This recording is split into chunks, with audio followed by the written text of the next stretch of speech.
सुभाषपा सपा गठबंधन ने घोषित किए हैं 3 उम्मीदवार। हरदोई के संडीला से सुनील अर्कवंशी लड़ेंगे चुनाव और साथ ही सीतापुर के मिश्रिक मनोज कुमार राजवंशी प्रत्याशी बनाए गए हैं। बहराइच के बलहा से भी ललिता हरेंद्र पर लगाया गया है दाव और साथ ही यूपी चुनाव के लिए सपा सुभाषपा का है गठबंधन। तो बड़ी खबर आपको बता दें, और सुभाषपा सपा का गठबंधन हरदोई के संडीला से सुनील अर्कवंशी चुनाव लड़ते हुए नजर आएंगे। इसके अलावा जानकारी ये भी है कि सीतापुर के मिश्रिक मनोज कुमार राजवंशी भी प्रत्याशी बनाए गए हैं।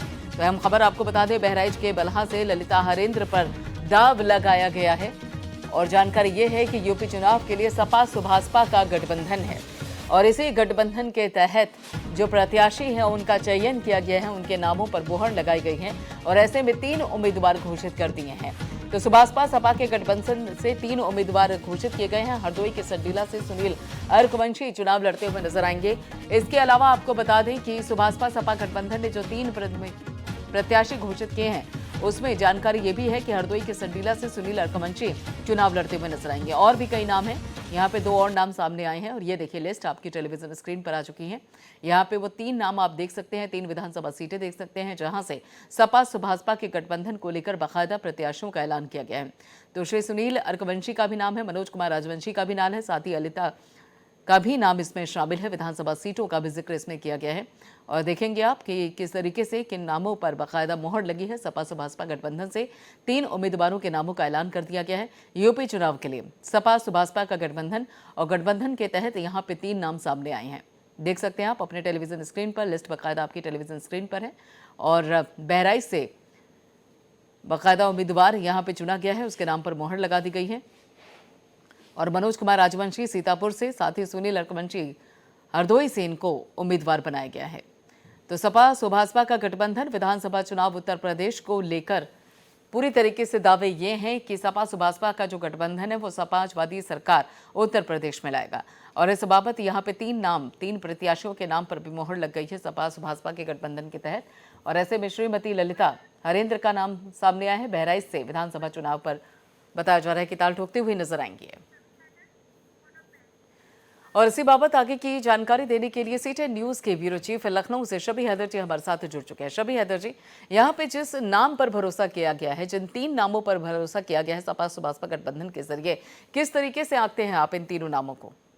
बिल्कुल, देखिए श्रीमती ललिता हरेंद्र की अगर बात करें या हम सुभाषपा की बात करें या ओम प्रकाश राजभर जी की बात करें, तो अभी तक इनका जो पूरा प्रभाव था वो पूर्वांचल में कुछ सीटों पर बताया जा रहा था। लेकिन जिस तरीके से इन्होंने अवध क्षेत्र में अपनी एंट्री की है, चाहे वो हम हरदोई की संडीला सीट को देखें, ठीक है, वहां से इन्होंने अपना अर्कवंशी जो इनके प्रदेश अध्यक्ष हैं उनको उतारा है। बसपा ने वहां से अपने पुराने प्रत्याशी अब्दुल मन्नान को उतार दिया है। तो फाइट जो है टफ है। इन्होंने बहराइच से ललिता हरेंद्र को उतारा है, वहां से यासिर शाह का एक विधानसभा से अभी तक टिकट जो है वो फाइनल नहीं हो रहा है। दिग्गज समाजवादी हैं, पूर्व मंत्री हैं, लेकिन अभी भी उनका टिकट होल्ड है। और उत्तर प्रदेश में ऐसी अभी अगर हम अवध क्षेत्र की बात करें तो ऐसी कई सीटें हैं जहां पर ओम प्रकाश राजभर ने कह सकते हैं अपना जो है अड़ंगा लगा रखा है। वो वहां से अपने उम्मीदवार उतारना चाहते हैं।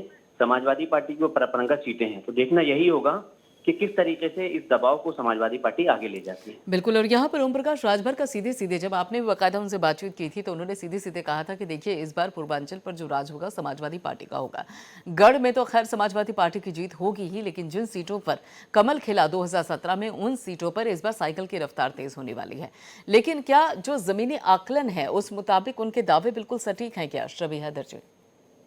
नहीं, ऐसा बिल्कुल, देखिए बिल्कुल ये बिल्कुल चौंकाने वाली बात है। अगर हम सीट वाइज सीट और ब्योरा वाइज ब्योरा देखें तो इस तरीके की जो अभी कुछ सीटों के ऊपर हम कह सकते हैं कि जो अंक गणित है, अंकों का जो गणित है, जो वोटों का गणित है, वो थोड़ा सा डिस्टर्ब हो रहा है। अगर हम बहराइच की बात करें, यासिर शाह का क्षेत्र हुआ करता था, पूर्व कैबिनेट मिनिस्टर थे, मुलायम सिंह यादव के साथ शाना बाशाना रहे, उनकी डेथ हुई, उनके जो बेटे हैं यासिर शाह, उनका जो है वो उदय हुआ, वो भी चुनाव जीते थे। उन्होंने अपनी माताजी को लोकसभा चुनाव लड़ाया था, वो कम वोटों से जो है वो चुनाव हारी थी। तो अब ओम प्रकाश राजभर ने वहां पर बहराइच में भी जो है वो अपना ताना बाना जो है बुना है और वहां से ललिता हरेंद्र को एक सीट से उतार दिया है। 2-3 सीटों पर वो और जो है अपनी दावेदारी पेश कर रहे हैं। अगर हम संडीला की बात करें तो संडीला में एक दिन पहले रीता सिंह को अखिलेश यादव बाकायदा भारतीय जनता पार्टी से वो आई थी, उनको समाजवादी पार्टी ज्वाइन कराया था, पार्टी हेडक्वार्टर में उनके नाम का ऐलान किया था और दूसरे दिन जो है वो ओम प्रकाश राजभर संडीला जाते हैं और वहां से अर्कवंशी का जो है वो नाम का ऐलान कर देते हैं। अगर हम अवध क्षेत्र की तीसरी सीट की बात करें, मिश्रिक सीतापुर की सीट है, मिश्रिक सीट है, वहां से भी उन्होंने अपने प्रत्याशी को उतारने का ऐलान कर दिया है, 3 नामों की घोषणा कर दी है और कम से कम 4-5 ऐसी सीटें हैं जहां पर उन्होंने होल्ड की स्थिति बना रखी है। मतलब वहां से समाजवादी पार्टी अपना चुनाव प्रत्याशी उतारेगी, ओम प्रकाश राजभर का प्रत्याशी आएगा, कौन आएगा? ऐसे कम से कम 5 नाम मेरे सामने हैं जिनका नाम लेना अभी मुनासिब नहीं होगा। वो होल्ड की स्थिति में है, समाजवादी पार्टी के इर्द गिर्द डेरा डाले हुए हैं और वो सब दिग्गज समाजवादी हैं, पुराने समाजवादी हैं। कोई 25 साल से राजनीति कर रहा है समाजवादी पार्टी की, कोई 30 साल से राजनीति कर रहा है। बिल्कुल, तो ऐसे में उम्मीद वो भी लगाकर बैठे हैं टिकट को लेकर। बहुत बहुत शुक्रिया शुभ यादव जी हमसे जुड़ने के लिए।